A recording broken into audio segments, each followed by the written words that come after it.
لكل مدمنين القهوة، وأنا أولكم وصفة النهاردة، وصفة الفوقان والروقان والنعنشة. النهاردة عاملة لكم كيك الكابتشينو، حاجة كده لذيذة جدا ومرضية جدا ومشبعة فوق ما تتخيلوا، وكمان مكوناتها صحية 100%، بدون بيض وبدون زيت. طعمها جنان يا جماعة، هتدمنوها. بصوا كده، تأملوا معايا الطبقات عاملة ازاي، ولا الجليس من فوق، حاجة كده دلع الدلع.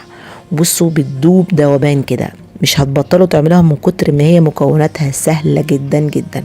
والطعم حكاية، مش مرة واحدة هي اللي كفاية، هنعمل منها كتير قوي. عايزين تعرفوا عملت القمر ده ازاي؟ اعملوا لايك بس، ولا اول مرة تشوفوا قناتي اعملوا اشتراك، ويلا بينا على طول حالا هقول لكم الخطوات والمقادير. يلا بينا. هنبدأ كده مع بعضينا. هناخد 3 معالق كبار من دي الشوفان. الشوفان سهل جدا، بجيبه عادي وبطحنه، ممكن تجيبوه جاهز على طول. واخد معلقة كبيرة من الكاكاو الخام الغير محلى، بس لازم يكون نوع طعمه حلو. واحط بقى سكر دايت، ده السكر دايت انا بستخدمه، ممكن طبعا تستبدلوه بعسل، بس انا يعني استكفيت بالسكر دايت عشان معليش سعرات. تمام. وكمان هحط حوالي ربع معلقة من البيكنج باودر بالشكل ده. تمام. وبعدين هحط ايه كمان؟ رشة بسيطة من الملح، دي بتقوي الطعم وبتخلي كل يعني تبرز لي كل الاطعام الموجودة معايا في الوصفة. هقلب بقى كل الكلام ده كويس قوي لغاية ما كله يتجانس وتبقى باودر واحد. طبعا دي كده كلها المقادير الجافة.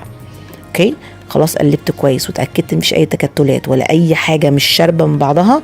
خلاص هنعمل الخطوة اللي بعديها. اي قهوة سريعة الذوبان بتحبوها، احط معلقتين من مية الدافية، معلقتين صغيرين من مية الدافية، وهدوب فيهم معلقة من النسكافيه.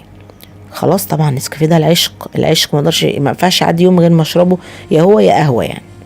وهنزل بيه على الخليط اللي عندي كده بالمنظر ده، ونقلب كده ونقول بسم الله الرحمن الرحيم. وبعدين هنزل بالحليب. انا عايزه القوام بتاع الكيك يعني يبقى خفيف، بس مش خفيف قوي يعني، هتعرفوا القوام دلوقتي مع بعضينا. طبعا مش هنزل بالحليب كله مره واحده. ونقلب. طبعا الشوفان بيختلف من نوع لاخر ففي درجه الامتصاص، فانا هحط الحليب بالتدريج. هقلب بقى بالمنظر ده. بصوا المنظر بقى عامل زي الشوكليت الميلتد بالظبط. قلب كويس قوي قوي قوي قوي قوي. هو ده القوام اللي انا عاوزاه، مش عاوزاه اخف من كده خالص. اهو ده بالظبط. خلاص. وهجيب بقى المج اللي انا يعني هغبس فيه على طول، وهنزل بالمنظر القمر ده. بصوا الجمال يا جماعه، يعني لوحه فنيه زي ما بقول لكم كل مره. تمام. انا هخبزه في الاير فراير، ممكن نحطه في الفرن عادي، ممكن نحطه في الميكرويف بالظبط 3 دقايق ويكون جاهز معايا. حطه زي ما انتوا عاوزين. في الفرن يمكن هياخد معاكم 10 دقايق، انا هحطه في الاير فراير برضو هياخد معايا حوالي 10 دقايق على درجه حراره 180. الاير فراير دي انا عملت قبل كده عليها ريفيو، لو عايزين الطريقه او الريفيو يعني هسيب لكم اللينك بتاعه في الديسكريبشن ان شاء الله. دي شكلها بعد 10 دقايق. طبعا مش عارفه امسك المج عشان سخن جدا. عقبال ما يبرد هبتدي اعمل الجليز بتاع اللي هحطه على وش الكيكه من فوق. ده عندي زبادي يوناني انا عاملاها هنا في القناه، لو عايزين تعرفوا الطريقه برضو هسيب لكم ان شاء الله اللينك في الديسكريبشن. ممكن طبعا نستبدله بزبادي عادي مفيش مشكله، بس طبعا الزبادي يوناني بيبقى احلى وكريمي اكتر وبيدي شكل الكريمه غني اكتر.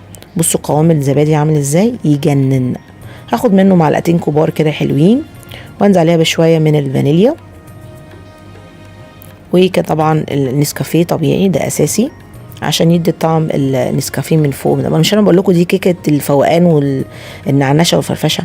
واحط طبعا عليها السكر الدايت او العسل على حسب ما انتوا عاوزين، ونقلب كويس لغايه ما نحصل على اللون اللي احنا عاوزينه، يعني عايزينه فاتح عن كده، عايزينه غامق، زي ما انتوا عاوزين. انا طبعا بحب النسكافيه قوي زي ما قلت لكم، فابتدي ان انا احط يعني حبه كمان تانيين. بس انا بوريكم الاول القوام بتاع الزبادي اليوناني بجد حدوته.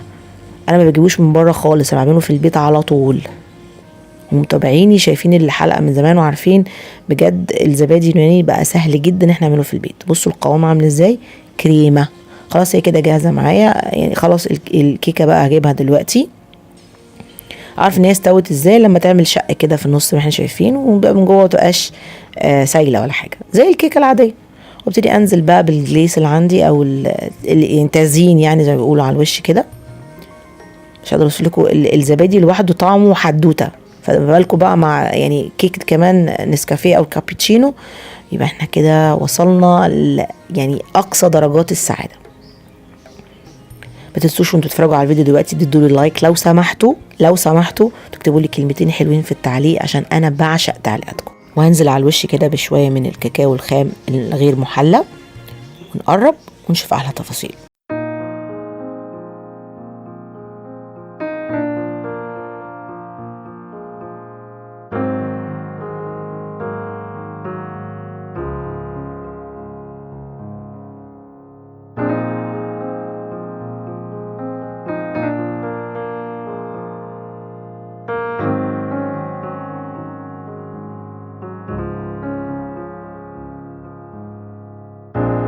اظن مفيش احلى ولا اجمل ولا ألذ من المنظر اللي احنا شايفينه ده.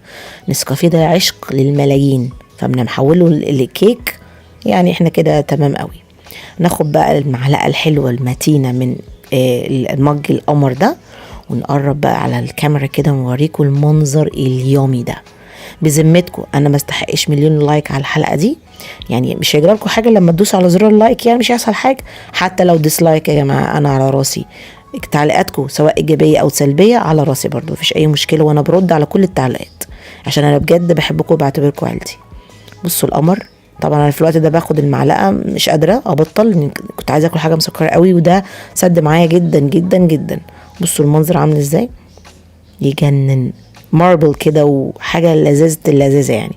بصوا حتى القوام بتاع الزبادي اليوناني ما بقلب المعلقه ما بيقعش من كتر ما هو متماسك وحلو جدا جدا جدا. اظن بقى انا مدلعاكم اخر دلع، دلعوني انتوا كمان واكتبوا لي كلمتين حلوين في الكومنتس.